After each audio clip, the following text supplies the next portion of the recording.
Success in all fields. ನೆಲಮಂಗಲದ ಈ ಪ್ರತಿಭೆಗೆ ನ್ಯೂಸ್ ಮೀರ್ ಹೇಳ್ತಾ ಪ್ರೈಡ್ ಆಫ್ ಕರ್ನಾಟಕ ಪ್ರಶಸ್ತಿ ನೀಡಲಾಗ್ತದೆ. Congratulations to doctor Gangadhar. Congratulations. So ಎಷ್ಟು ಖುಷಿ ಆಗ್ತಿದೆ ಈ ಒಂದು ಸಾಧನೆ, ಪ್ರೈಡ್ ಆಫ್ ಕರ್ನಾಟಕ ಅವಾರ್ಡ್ ಗೆದ್ದಿರೋದು. ತುಂಬ ಖುಷಿ ಆಗ್ತಿದೆ. Yes sir. ಈ ಒಂದು ಕರ್ನಾಟಕದಲ್ಲಿ ನಮ್ಮಂಥ ಕನ್ನಡಿಗರಿಗೆ ಈ ಒಂದು ಅವಾರ್ಡ್ ಕೊಡ್ತಾ ಇರೋದು ಹೆಮ್ಮೆಯ ವಿಷಯ. ಇದೇ ರೀತಿ ಒಂದು ಸಂಸ್ಥೆ ಇದೇ ರೀತಿ ನಮ್ಮ ಕರ್ನಾಟಕದಲ್ಲಿರೋಂಥ ಅನೇಕರಿಗೆ ಹೀಗೆ ಗುರುತಿಸಿ ನಾನಾ ರೀತಿ ರಂಗದಲ್ಲಿ ಅನೇಕ ಸಾಧನೆ ಮಾಡಿರೋರು ಇದ್ದಾರೆ. ಅವ್ರಿಗೆ ನೀವು ಗುರುತಿಸ್ತಿರೋದು ತುಂಬ ಖುಷಿ ವಿಷಯ. ಇದರಿಂದ ಇನ್ನೂ ಅನೇಕ ಕೆಲಸಗಳು ಮಾಡೋದಕ್ಕೆ ಖುಷಿಯಾಗುತ್ತೆ.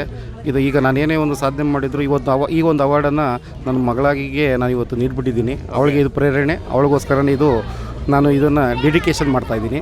ತುಂಬ ಥ್ಯಾಂಕ್ಸ್. ಇದೇ ರೀತಿ ನಮಗೆ ಯಾವಾಗಲೂ ನೀವು ಪ್ರೋತ್ಸಾಹ ಕೊಟ್ಟರೆ ಇನ್ನೂ ಅನೇಕ ನಮ್ಮ ಒಂದು ಕರ್ನಾಟಕದಲ್ಲಿ ಇನ್ನೂ ಸಾಧನೆ ಮಾಡೋದಕ್ಕೆ ನಮಗೆ ಖುಷಿ ಆಗುತ್ತೆ. Right sir, thank you so much sir. Congratulations and ಮತ್ತೊಮ್ಮೆ ಆಲ್ ದಿ ವೆರಿ ಬೆಸ್ಟ್ ನಿಮ್ಮೆಲ್ಲ ಫ್ಯೂಚರ್ ಪ್ರಾಜೆಕ್ಟ್ಸ್. Thank you.